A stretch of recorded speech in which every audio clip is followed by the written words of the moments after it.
And good afternoon, everyone. I really thank everyone for coming to this session for the Sentinel Innovation and Methods Seminar Series. I think we've got a great presentation lined up today. And my name is Michael Matheny. I'm an associate professor of biomedical informatics at Vanderbilt University Medical Center. And I want to introduce our speaker for today.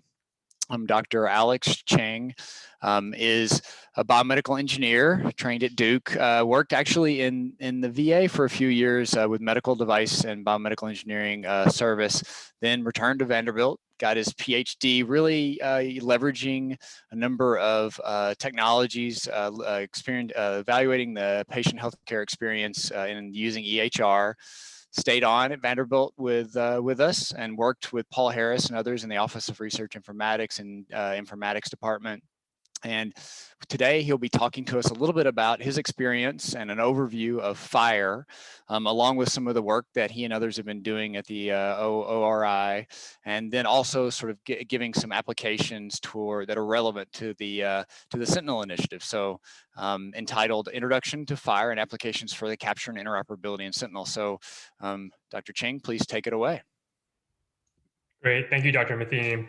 And thank you for the opportunity to you all for this opportunity to present some of the work we've done with gathering data from FHIR. It's going to be a little bit different from some of the other innovations seminars that I've seen. We're not going to be talking about phenotyping or NLP. We're going to talk really about data, getting data from the EHR and transferring that data in a way that is interoperable through the FHIR standard that I'm sure many of you are familiar with.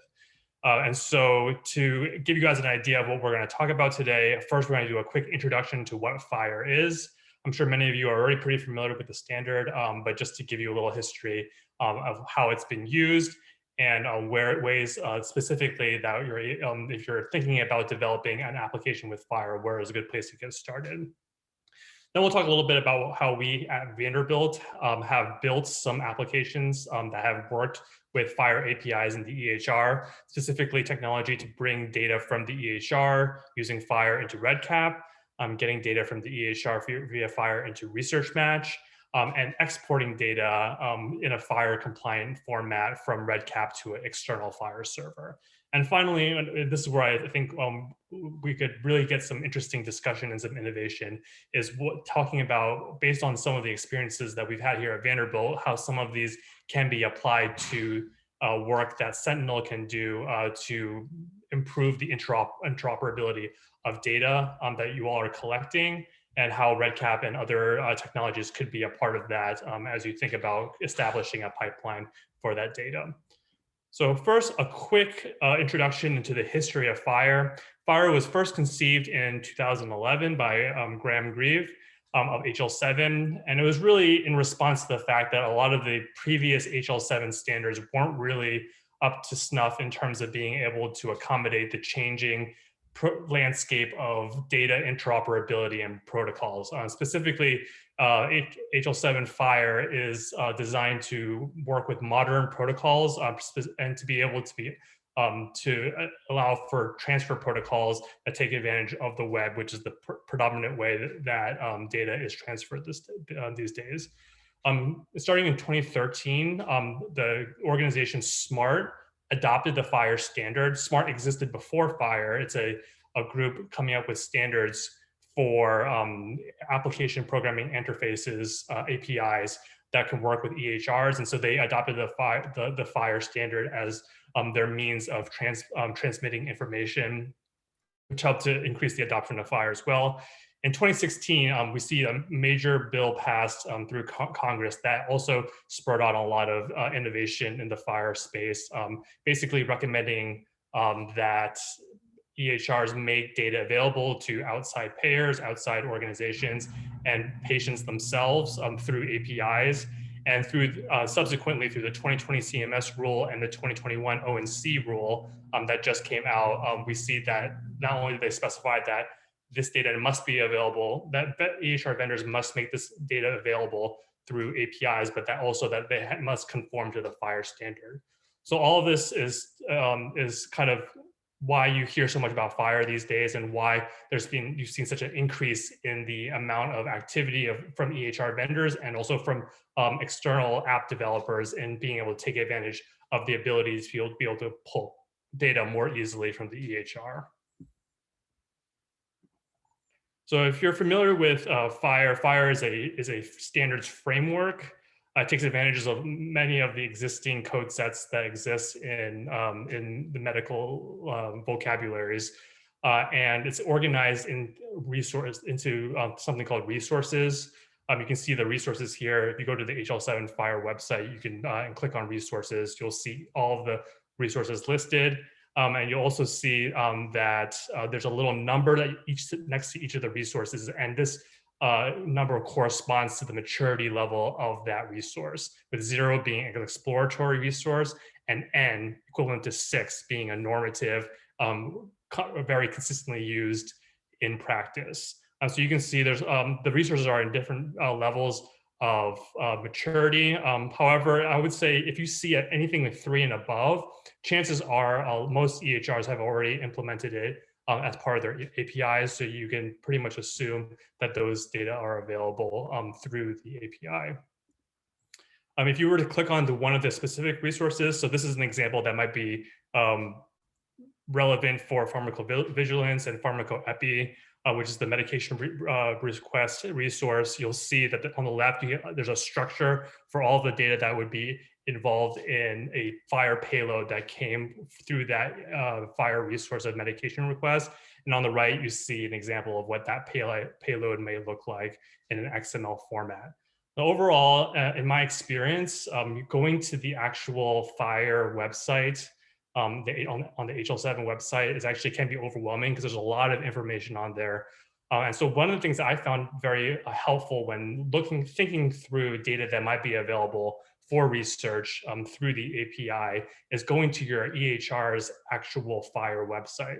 So on the left, you see the FHIR website for Epic, and on the right, you see the FHIR website for Cerner. And here you can see which endpoints, which resources have already been implemented by each of the EHRs. And if you click on an individual resource, such as medication requests, you'll be able to see on the left each of the different data elements that may be involved in a single API pull using that request.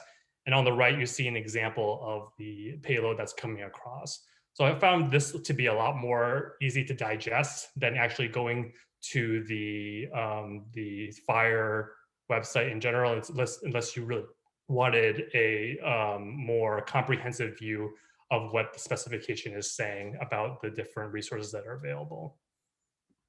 But as I touched on briefly previously, the apps that take advantage of the FHIR APIs from the EHR are called smart apps.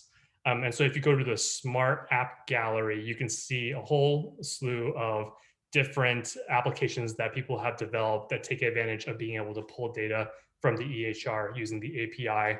They range in domains from care coordination to clinical research, which is what we usually primarily use it for, data visualization, disease management, genomics, medication, and patient engagement, population health, risk calculation. This risk calculation one is a very popular one with most of the apps that are available on the Smart on FHIR App Store are provider facing. So for a provider to be able to sign into the EHR using their credentials, pull data for their patients, and have some sort of visualization or score calculated for those patients automatically. That's what you see a lot of those applications doing. However, there are some of these that are also patient data. So where patients can log into the patient portal and be able to, enabling patients to be able to pull data through FHIR as well. And so both of those are things that we've experimented with and really tried to implement here at the Office of Research Informatics at Vanderbilt. So I will continue on to talking about the work that we've done in creating these interfaces between some of the products at Vanderbilt that you may be familiar with, REDCap and Research Match, and pulling data from the EHR and integrating that with FHIR. And so before I go into the specifics of how we were able to achieve each of these things, I wanted to talk a little bit about our general philosophy at the Office of Research Informatics on how we decide what work to do and how we roll out the different types of technology that we implement, all the way starting from the exploration phases, all the way through the proof of concept to single project, multi-project, multi-project consortium projects, finally to a point where, as many of you know with REDCap, we're at a point where the engine sort of runs itself. People have the ability and the resources to be able to implement their own REDCap projects, their own REDCap instances. And so the technology that we develop is really takes on a life of its own and is able to make some real world impact. So that's really what we believe is possible through this FHIR interface, and what we believe Sentinel can also achieve through obtaining data through FHIR. So I'll talk a little bit about the work that it's probably the most mature work that we have with EHR data and FHIR. This is integrating FHIR EHR data with transferring through the FHIR API to REDCap. And so if you're not familiar with REDCap, it's a research electronic data capture software that's installed locally on a server at an institution. Here you can see a map of all the institutions around the world that have implemented REDCap. There are currently over 5,000 institutions across 141 countries, doing millions of projects and millions of users, and many articles that have been published using REDCap as the engine for collecting research data. And part of what makes REDCap very successful, not only is it free to use for nonprofit, medical, and academic and government organizations, but it really empowers the researchers, the users, to be able to define their own parameters for data collection and their own metadata. So here's a typical screen that if you use REDCap, you're very familiar with. People are able to define their own case report form questions, to select the response options, define identifiers, make fields required or not required, and all of those go into a case report form that could be sent to participants or filled out by providers in the clinic or by patients themselves through surveys. And so this functionality in REDCap has developed a lot over the 15 years that it's been in existence. And most recently, we've really tried to make a foray into collecting data directly from the EHR.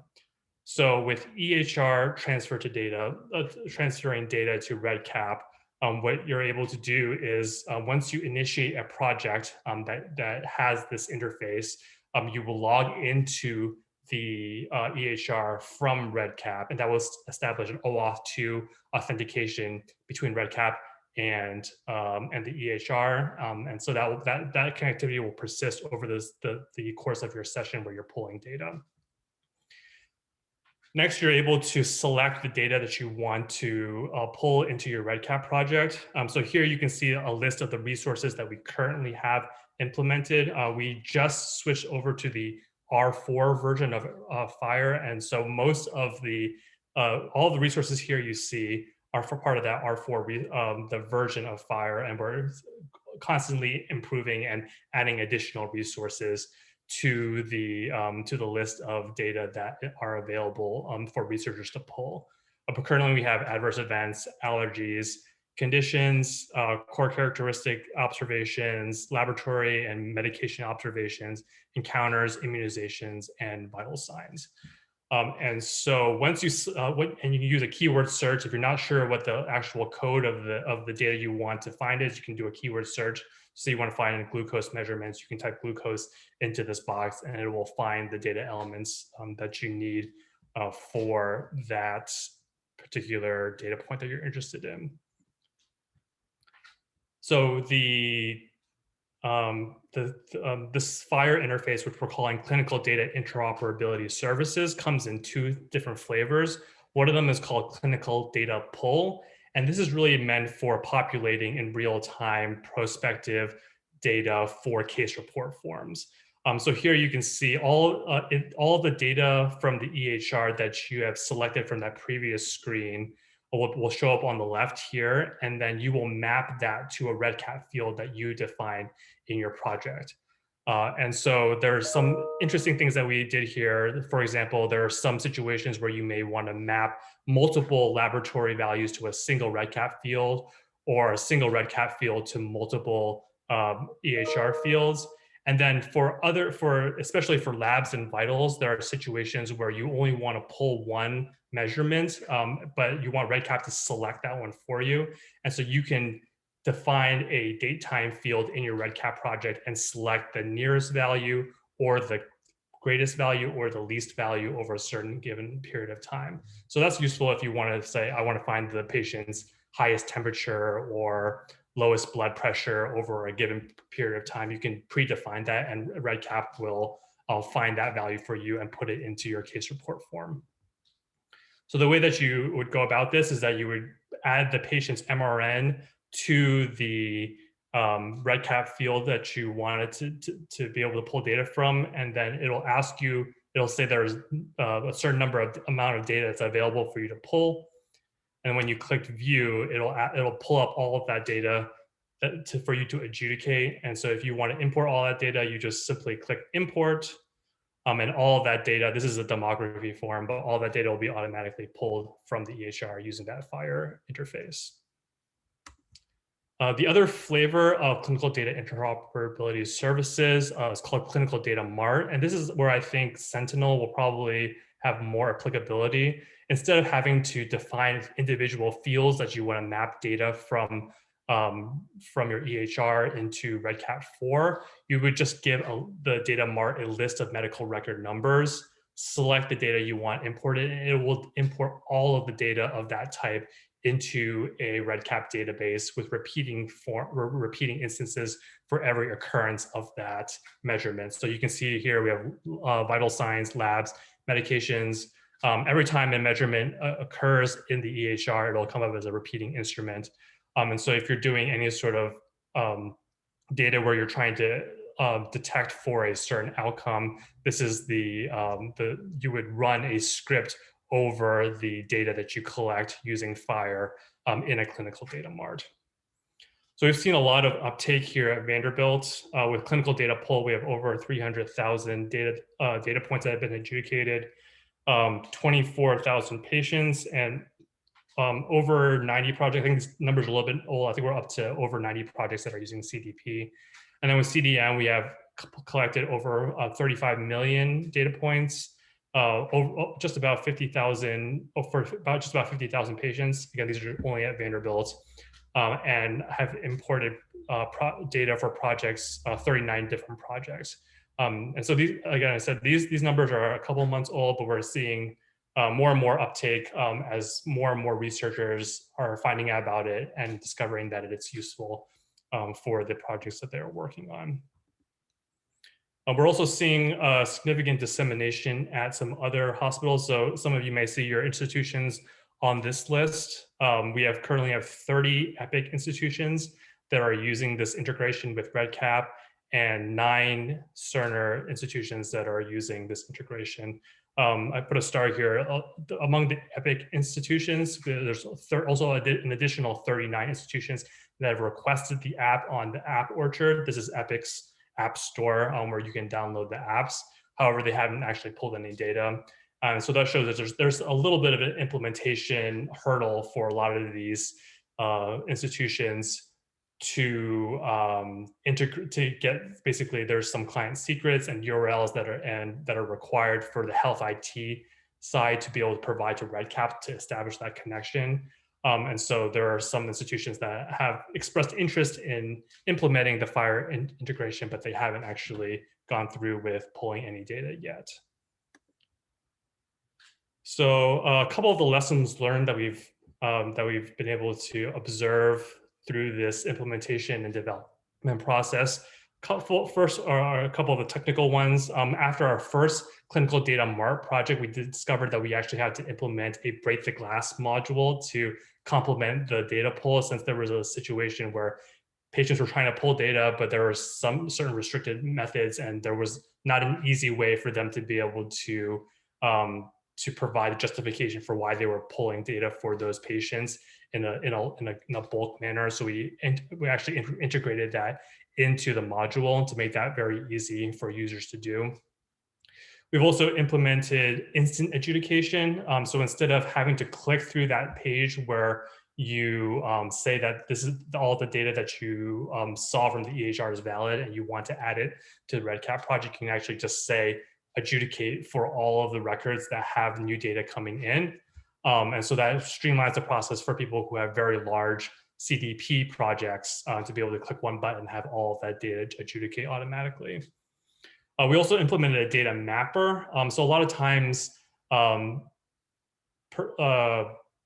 investigators won't be 100% clear about which LOIN codes they want mapped in their projects, but they do know a couple example patients that they know would qualify for their study and would have the data that they would need. So what the data mapper allows you to do is to be able to enter an MRN, and it'll pull up all the data that's available for that patient, and then you can add whichever fields are applicable to your study to your project. And finally, and this is something we learned from this current from the current work that we've done, is to future-proof current new releases. So we recently transitioned from the DSTU2 version of FHIR to the R4 version. And so just being able to make sure that whenever we upgrade to a new, whenever FHIR eventually updates to R5 or a new standard, new version of the standard, that we're able to keep up with those in a generalizable way so that we're not having to reinvent the wheel every single time there's a new release. Finally, with dissemination, as I mentioned previously, we use the Epic App Orchard, which makes it very easy for anyone who is at an Epic site to be able to find our app, to request it, and to receive instructions on how to implement it at their site. And we've also implemented twice monthly office hours to answer any questions that sites may have about implementation, to kind of, again, get the people from who have requested to the point where they can actually implement and pull data. One more point about the office hours. A lot of times the questions we get from office hours aren't technical at all. A lot of times they're implementation. And so some of the things that we've had to work through are privacy, regulatory issues at each of the sites. Obviously, there's a lot of sensitivity around being able to pull data from the electronic health record. And we're able to address a lot of that just by saying, because providers and researchers and patients have to be able to log into their Epic account, the data they're able to pull using the API is limited to the data that they would normally be able to pull if they were logged into the EHR. And so we're just providing a way to be able to quickly do that, as opposed to giving them access to other data that they wouldn't normally be able to be accessing. Another innovative thing that we've been able to do, which I think has some applicability with Sentinel, is to enable multi-center trials that use EHR data. One of the challenges still is, in order to get access to the FHIR API, you have to get credentials for the EHR. So if you're trying to get data from multiple sites, it's hard to do that if you're a single entity and you need to get, and I need to get credentials at each of the hospitals where I'm collecting data. And so there are products out there such as Redox that can help with that. But we're able to create a model for multi-center clinical trials, which wouldn't involve any institution granting access to their EHR outside of people who work at their institution, using REDCap as the interoperability engine here. So here you can see we're able to get data from Epic into REDCap, and then all of that happens behind institution's firewall. And then some of you may be familiar with the fact that REDCap also has an API that can allow for communication between REDCap instances. And so if you have two institutions that have REDCap, then you can use REDCap API to pull the data from those respective institutions to a REDCap at a data coordinating center. And the beauty of this, it doesn't matter which EHR you have. If you have Cerner, you can also be part of the study, and all of that data interoperates with each other through REDCap. Another innovative thing that we've been able to do, and this is really what happens when you put this sort of technology in the hands of engineers, is that we were able to create a COVID-19 registry data mart that allows people, researchers, to be able to identify inclusion-exclusion criteria for COVID studies, because at about a year ago, we were having so many of these studies going on and so few patients to be able to assign to the studies.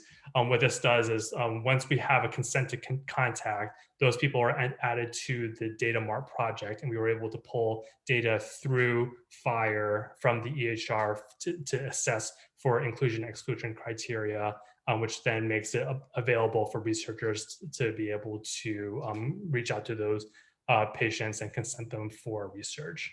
So this is some work that we published recently in JPI, and just another way to highlight some of the innovative work and the type of studies that this sort of FHIR API can enable at research institutions. So far, everything I've talked about has been back-end connectivity, mostly with the audience of researchers and providers. And so this other application for the transfer of data from the EHR using FHIR has been our integration with Research Match. So for those of you who aren't familiar with Research Match, this is a platform for patients to be able to put in some information about themselves and be matched to clinical trials that they qualify for.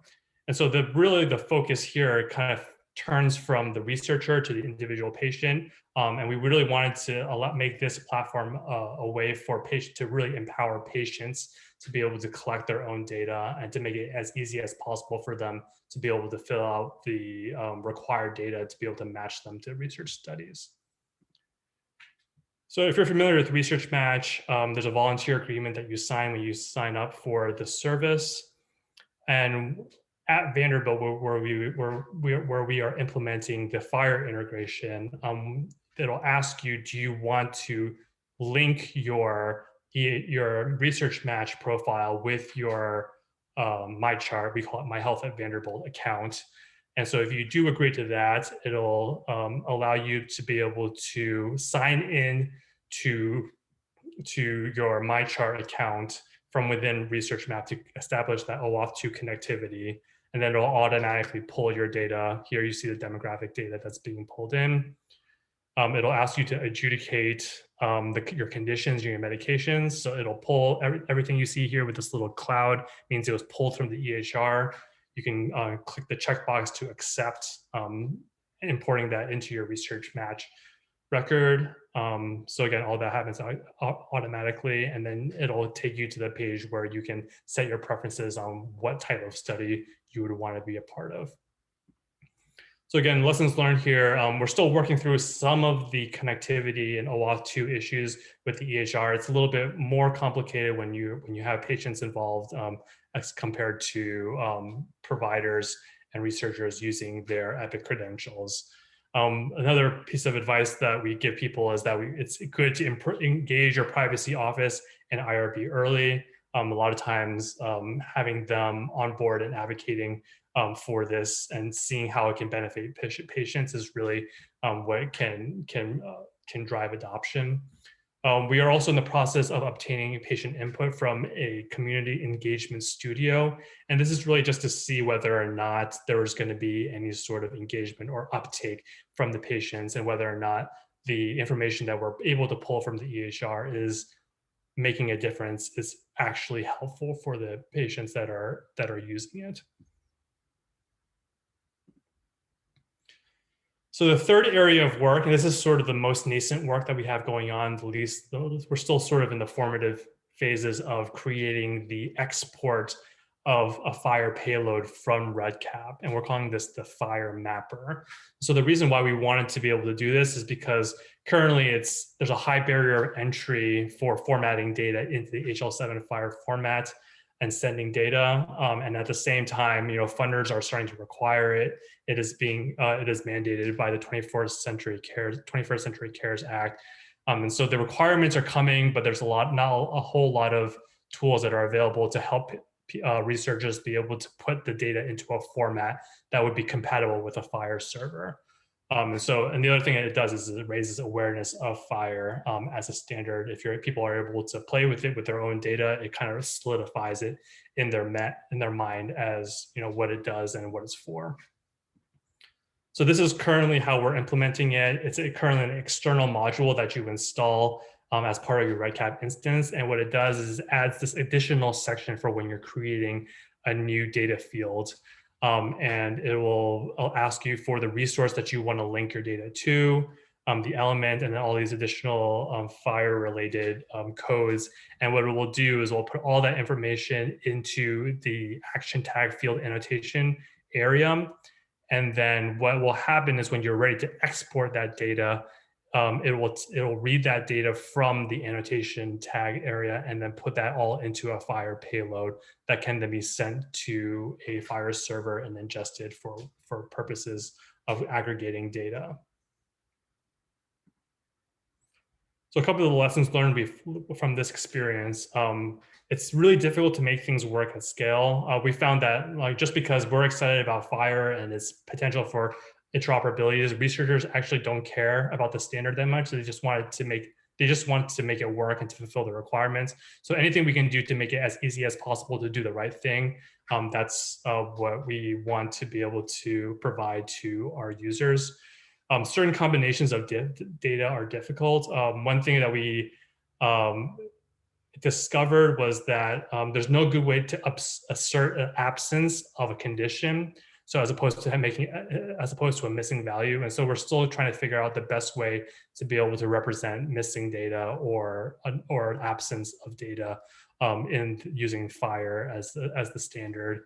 And then finally, we're able to achieve a high level of customization through external modules. As you saw, we're able to kind of be nimble about how we develop the interface here without having to change the base of REDCap for everyone who may not be interested in implementing a FHIR mapper like this.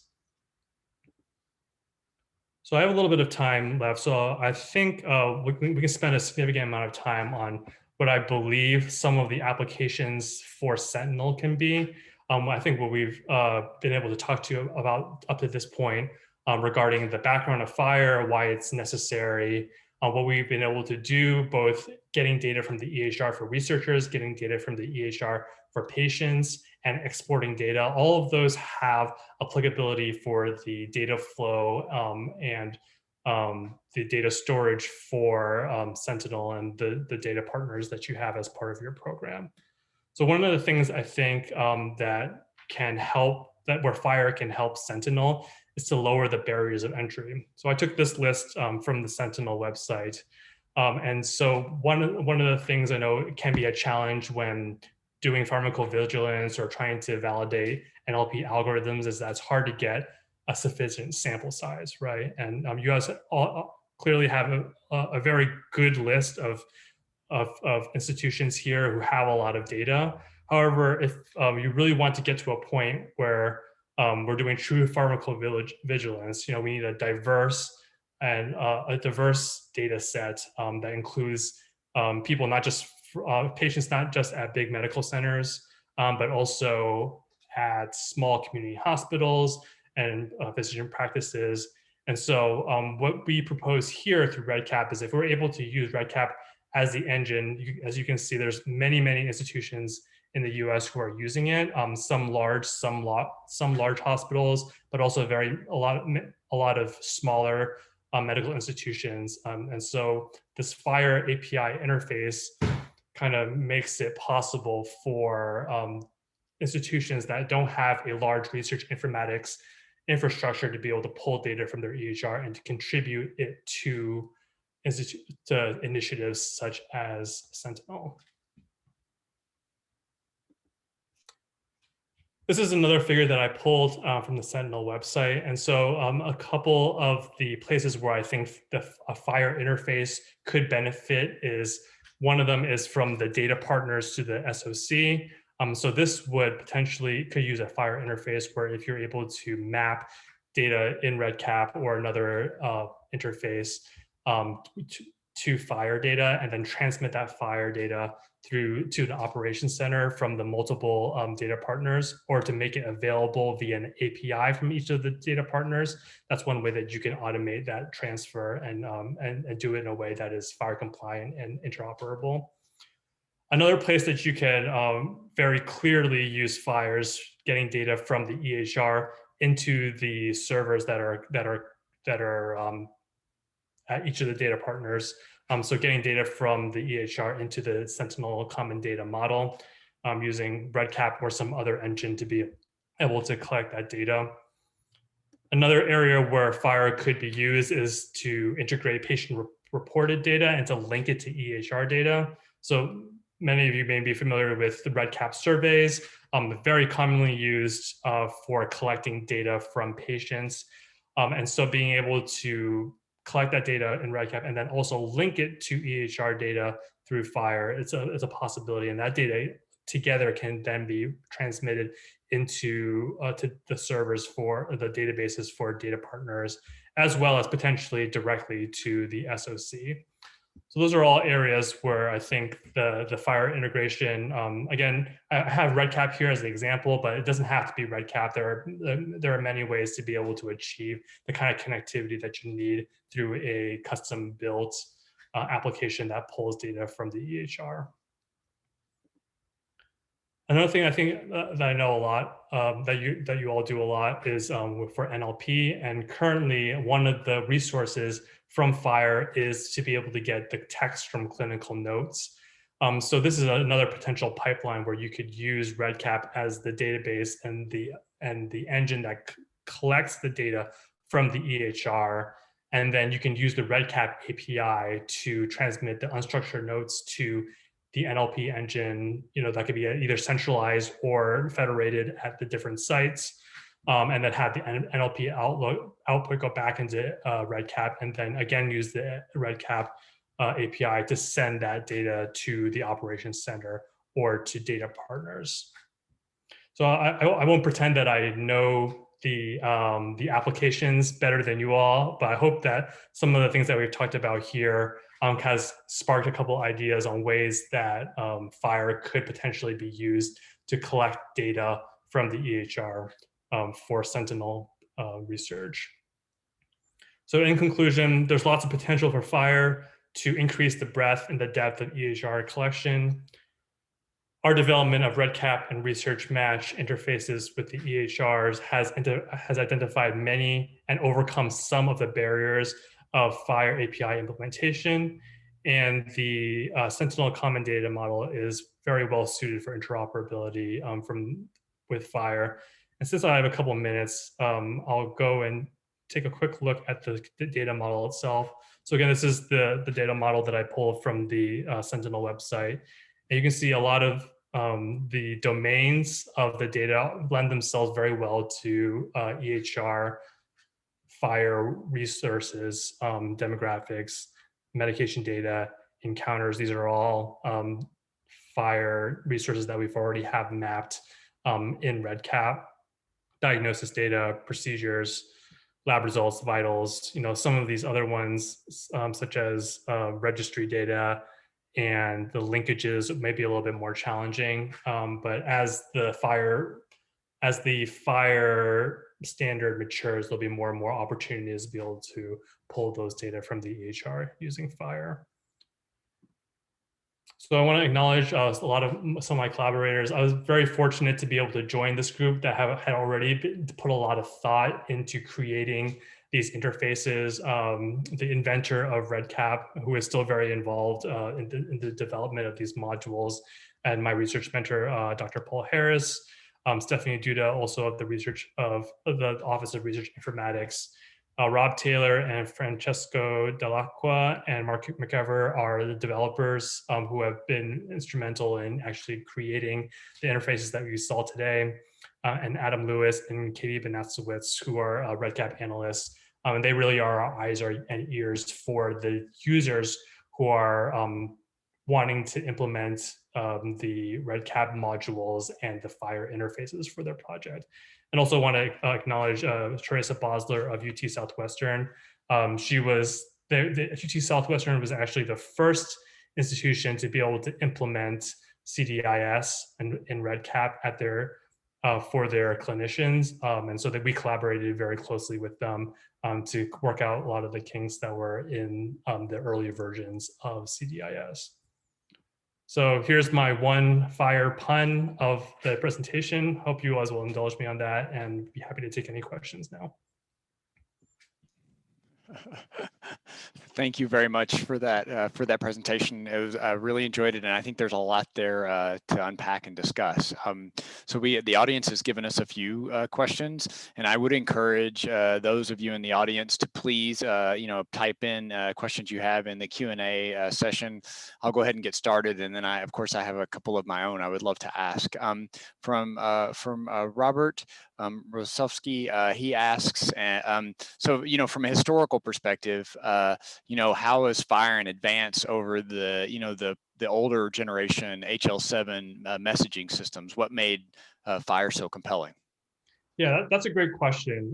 And I sort of glossed over this in the beginning, but the person who had conceived of FHIR in the first place, it had basically said the previous versions, HL7 version 3, had failed to be able to provide a well-used and implementable standard for healthcare data. And part of the reason for that is because these standards were sort of built on an island in isolation and not really taking into consider a lot of the ways that people interoperate data now, which is through HTTPS web protocols, right?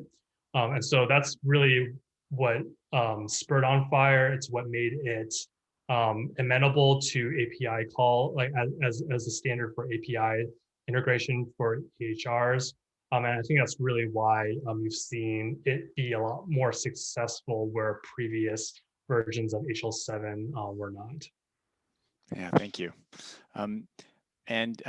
Kevin Haynes asks, so speaking of sort of pulling data from FHIR from EHRs, his question really centers around so how interoperable and how scalable is it? Like if you have a Vanderbilt data and can you use FHIR to sort of access HCA, or can you use it to access Epic Anywhere?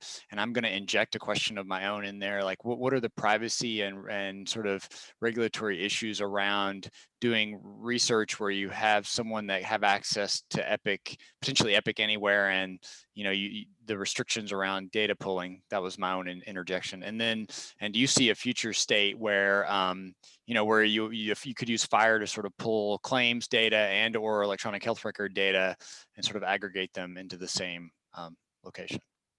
Yeah, definitely. And I'm not as familiar with the last question in terms of like whether or not payers have that data available. But if payers are also implementing FHIR APIs for researchers or even patients to be able to pull that data, I think that would be really speak to the power of being able to interoperate, regardless if you're a healthcare or a payer entity. Regarding, sorry, what was the first question again? Yeah, no, it was a sequence, wasn't it? Yeah, so I apologize for that. So I think the first one was more just about how you can leverage FHIR in a general sense, how you can leverage FHIR to really access multiple different institutional resources, claims resources, electronic, and sort of at one time and integrate them into a specific location. Right. Yeah. So I think the EHR is one of the the best places to get data. Obviously it's very messy, but it is sort of like the central hub where everything comes together, right? And so there's claims data in the EHR that's available through FHIR. There's clinical notes. There's the vitals and all the observations that you might need for this kind of pharmacovigilance work. So I do think that it makes a lot of sense in terms of getting data from other institutions. There have been requests for that functionality. So for example, for REDCap, not only to pull data from Vanderbilt, but also from a Harry, for example, like a hospital that's affiliated but down the street. And so far, we haven't actually been able to implement that because no institution has actually gone through the regulatory process of actually making that a possibility. And like I said previously, one of the reasons why this model has been working is because users are logging into the EHR using their own credentials, right? And so as a Vanderbilt researcher, I can log into the Vanderbilt EHR and pull data and I'm subject to all of the regulations of the IRB and my HIPAA access to the EHR. But if I want to integrate my data with another institution, say OHSU, right?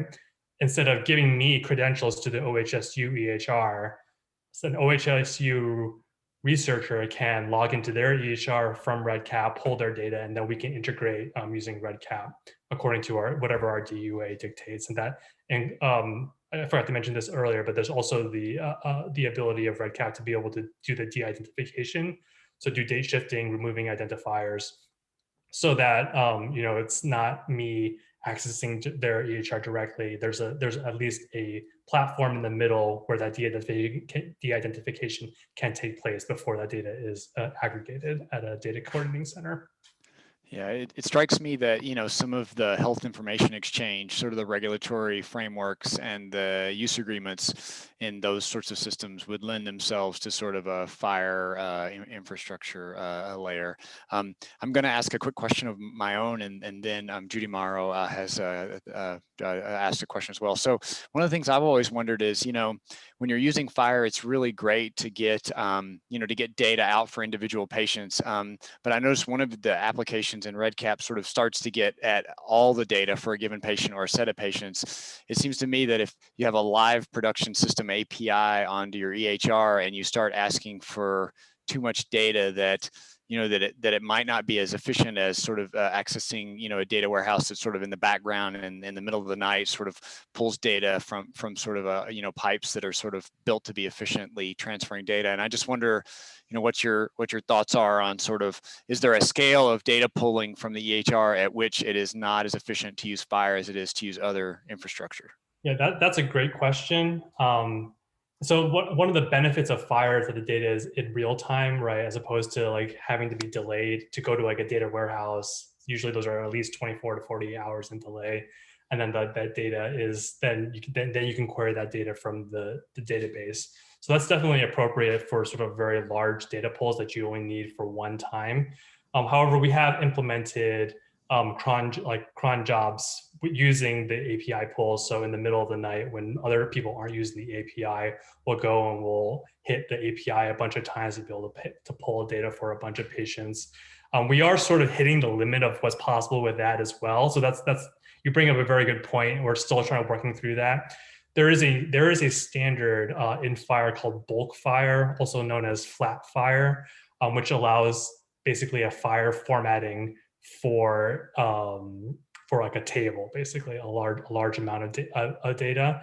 And so we want to be able to, once that sort of functionality is built into our AHR, to be able to use that standard as a way to pull data that we're not having to hit the API 1,000 times at night. Even though we're doing it when no one else is doing it, it still is pretty taxing on the system.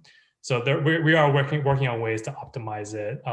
It definitely, the FHIR APIs weren't designed originally for the purpose of massive data pulls. So we've sort of stretched the API to the limit there. But I think the efficiency gains that you get, and then making it so that really making it so that small community hospitals who don't have that electronic data warehouse infrastructure are able to get data. I think those are really where you're going to get the most benefit out of interface for that. Thank you. Yeah, I've been wondering that one myself, because it seemed like that would be an issue at some point. I'm excited to hear the new technology layer. I'm looking forward to using that. So, so Judy Morrow asks, so one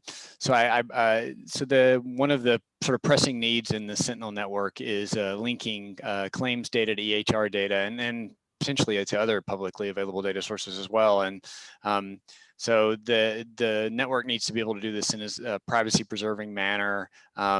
And is there a way to sort of leverage the FHIR technology stack and FHIR resources, to generate hashes, one-way hashes, and sort of, a basically way to keep a privacy-preserving mechanism, but still allow for patient linkage, at a destination? Yeah, that makes sense. So the linkage that I had proposed in the big sort of flow diagram that involves Sentinel would be sort of a direct linkage where you have one platform that's collecting data, so that would be easily linkage. I haven't thought too much about creating a hash, but I suppose that would be possible, since that if your hash is generated on identifiable data such as the name and date of birth, social security number, email, phone number, all that demographic information is easily attainable using FHIR. So then taking that and applying your hash algorithm to that data would be one way to be able to apply these linkages. Are there any existing FHIR resources, even at a lower maturity level, that sort of have that sort of payload already designed, or is that, to your knowledge, not exist yet? That, to my knowledge, does not exist yet. So the other thing about FHIR is that in addition to the resources that are officially endorsed, they also have extensions, right? So if you're an entity that you have a FHIR resource that you like, does most of the things you want, you can actually define on the FHIR standard website an extension to that resource, and then it have additional data elements there. So it's entirely possible that someone has already developed a extension that would sort of allow for that hash generation that I'm not aware of. Okay. And then Kevin Haynes asks sort of a follow-on question. So he's interested to know whether, REDCap Part 11 compliancy, and so how do you see the implementation of the FDA's My Studies app, which is developed by the SOC, with some of these other technology pieces? Like his comment goes on to say that many of the data partners, are for profit, so they won't be able to really use REDCap easily because there's a licensing fee that's significant. Right. Sorry, was the question about the question's more or? about how to integrate REDCap with the My Studies app, I think, directly was the direct part of the question. Got it. Okay. Yeah, I'm not as familiar with the My Studies app, but if it uses the FHIR standard to be able to pull data from the EHR, it would be fairly similar, and I think would make for an interesting project to be able to integrate that with REDCap. Yeah. Thank you. And then Robert Winter asks, there's a literal ton of data in Epic that's not only just sort of the core structure data that we all think about in the healthcare encounter, but a lot of flow sheets, smart data elements, patient collected questionnaires, and a lot of those sorts of things. A lot of those are custom. And so I guess, are there activities going on to like help reduce the cost of each institution, mapping, you mentioned it briefly, but mapping their sort of non-standard data into FHIR resource architecture to be able to sort of share it and reuse it? Yeah, so the questionnaire data is one of the resources that is available in FHIR. We currently don't pull it with REDCap. Generally, for the people who want to integrate questionnaire data, survey data with EHR data, they're collecting the surveys in REDCap just because it's many times it's easier to do that. But we are trying to come up with new ways to be able to allow for custom mapping between FHIR resources that are available and what's available in REDCap. And the EHR companies are also constantly making more and more resources available to be able to increase the availability of different types of data. Great, thank you. I have an additional question of my own, which is just a point of curiosity. You mentioned at the end of your slides about sort of using the FHIR interface to get text notes out. Do you know if there are any, where you can process them for NLP tools and the like, are there any FHIR resources that go the next step, which basically, try to represent NLP outputs like CUI outputs or, text string outputs or parts of speech outputs, those sorts of things, and actually payload them, into a resource and make them available downstream? Yeah, that would be interesting. I don't know if the FHIR specification has, like NLP output as a specific data type. But if those CUIs that you're identifying are conditions or medications, those would be very amenable to FHIR being mapped to a FHIR resource. Yeah, absolutely. And yeah, and I was aware that was sort of a curveball-y kind of question. I just, I know that conditions and meds and labs, like when you find them in the text notes, the observable entities could be mapped, but a lot of times they don't have exactly the same meaning as a, like a med list, or if an RI or an outpatient pharmacy fill doesn't have the same sort of level of information as like, a mention of a medication in a text note or, and so, much like you were mentioning the issue around sort of the absence challenge, I think NLP outputs face a lot of challenges with sort of differential information content relative to the entities you're trying to sort of shoehorn them into. So that I just was really curious myself about that. Right. Yeah. Any other questions from the audience? I know we've got just a few more minutes before the end of the hour, and I want to make sure that anyone that had an additional question, had an opportunity to ask.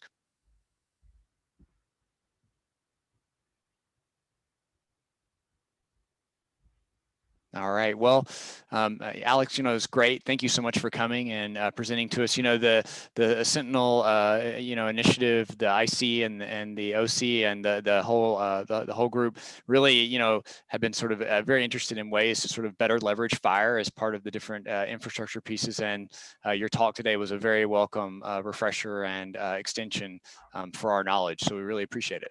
Great. Yeah, and I'm very happy to sort of apply what we've learned to other applications as well. So if you have any questions on ways that to develop FHIR resources and FHIR applications, feel free to reach out to me on my email listed on this slide. Yeah. Great. Well, thanks everyone very much for your time today, and please join in at our next scheduled session downstream. Thank you.